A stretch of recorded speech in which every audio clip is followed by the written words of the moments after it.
Absolutely, and we're continuing to focus in on oil while U.S. auto sales rose a healthy 17% last month. Strong truck sales also helping out. GM posted a 22% gain, pushing its market share higher for the first time in 6 months, while Chrysler saw its sales rate rise 23%.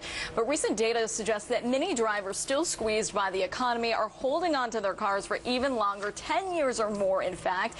And to keep their vehicles running, they're shelling out several $100s at their local repair shops. The man who knows all about that is Marc. He is the president and CEO of AAMCO. He joins us live on set this morning. Thank you so much for your time, sir. Eric Jackson is still with us as our guest host. What's going on in Egypt? How much does that affect your business? Actually, Egypt, because we're not in the Middle East, Egypt doesn't affect us that much. You know, certainly we, as citizens, care a lot in a portion of this world, but it really doesn't affect us that much at this point in time. What about gas and oil prices? Gas and oil prices, it hasn't affected very much either yet. I think gas and oil prices, or oil prices, are sitting at about $90 a barrel right now. So what could happen as gas prices go up, we'll see the sector of the maintenance industry start to suffer a little bit as consumers take that share of wallet and decide that they need to push it more towards gasoline. They look at their automobile as something that they'll spend X amount of money on, and because of that, an oil change or a car wash or something simple in the maintenance arena might be delayed. But generally, you are a winner of this recession. Yes, because folks are holding on to their vehicles for longer and going to the secondary market. Absolutely. In fact, you know, AAMCO made a strategic decision back in 2006 to take a very strong core transmission business and add to it all things automotive. So today we're one of the only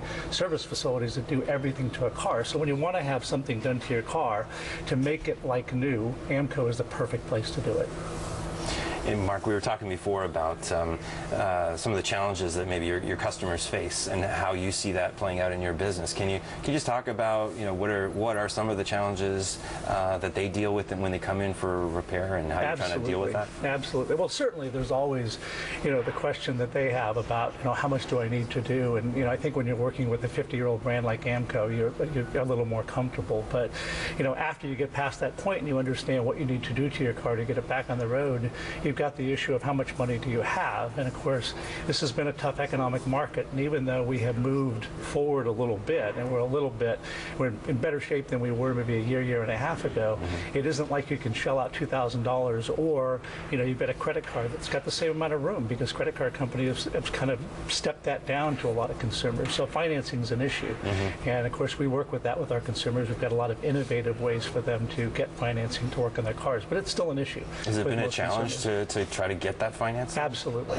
Absolutely. That's why it said innovative financing. So getting creative. Right, that's right. That's right. And what about the big guys? I mentioned the GM and the Chryslers of the world jumping about 20%. Does that trickle down to you guys? You know, it's interesting when you look at the new car companies. You know, we're sitting here talking about how powerful everything is, and they're back to 13 million cars. Well, remember, they were at 16 million cars. So it actually is very good for the aftermarket. I'm absolutely thrilled that the original equipment car manufacturers are doing better, but there are more older cars on the road today, as you mentioned, over 10 years, headed towards 11 years, more miles driven, so that bodes very, very well for the aftermarket. In fact, 78% of the car repair done in the United States is done by the aftermarket, not by the original equipment dealers. So the jump in auto sales we saw yesterday was about 17%. Yes. That also, I'm assuming, trickles down. Yes. It absolutely does. In fact, as those cars are on the road and those consumers decide to keep them and repair them, it certainly works out well for When them. do you see that?